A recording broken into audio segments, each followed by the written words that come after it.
They paid for my wedding, then sent me a bill for $39,782. I paid it and walked out of their lives forever.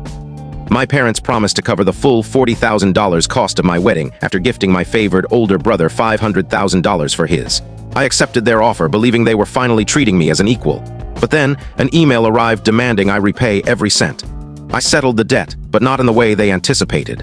At 4 years old, I memorized a Spanish poem to charm my parents, hoping to snag the last cookie from the jar. They smiled, nodded, and handed it to my 8-year-old brother instead, all because he'd used the bathroom independently for the first time. That moment defined my childhood dynamic with my parents. Growing up, my brother received the latest tech, stylish clothes, and endless attention.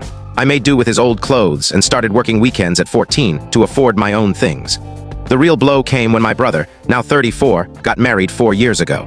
My parents gave him and his wife a jaw-dropping $500,000 wedding gift, which helped them buy a stunning home in an upscale area. Though it stung, I was genuinely happy for him back then. My own life was on track. I had solid savings and was dating Ryan, the love of my life. Fast forward to last summer when Ryan proposed. I was over the moon. We planned a $40,000 wedding, elegant but modest, fitting our vision. Then out of the blue, my parents offered to pay for the entire thing. I was overwhelmed with gratitude. For the first time, it felt like they saw me as their child, not just the runner-up. I didn't question it too much. The wedding was perfect until the storm hit. My parents gave moving speeches, danced with us, and seemed truly happy. 2 days later, I got an email from my father. I thought it might be about our honeymoon or a simple thank you. Instead, it was a detailed invoice listing every expense they'd covered, down to the last centerpiece and hors d'oeuvre. The total was $39,782.45, with a curt note. We expect repayment promptly.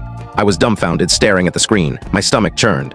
Ryan found me curled up, tears of rage streaming down my face. He was furious. The money wasn't the problem. We could pay if we had to. But that wasn't the issue. They'd presented it as a gift, acted thrilled to help plan, only to pull this. The more I thought about it, the angrier I got. It felt like years of favoritism had culminated in this cruel twist. After a sleepless night talking with Ryan, I made up my mind. I wrote a check for the full amount and included a letter. I didn't trust myself to confront them in person. I'd lose my composure, and I didn't want a screaming match. In the letter, I reminded them I'd been self-sufficient since 15, scraping by while they showered my brother with everything. I laid out their unequal treatment, how I'd never complained, and how this bait-hand switch felt like a betrayal.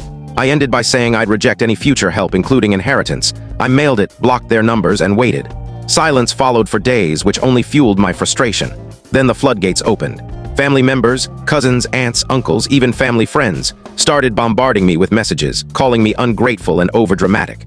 They said my parents had done so much for me, and I was making a We can't share the full story in this short video. Click the link in the description to watch the complete story. For more videos like this, don't forget to subscribe to our channel and give this video a like.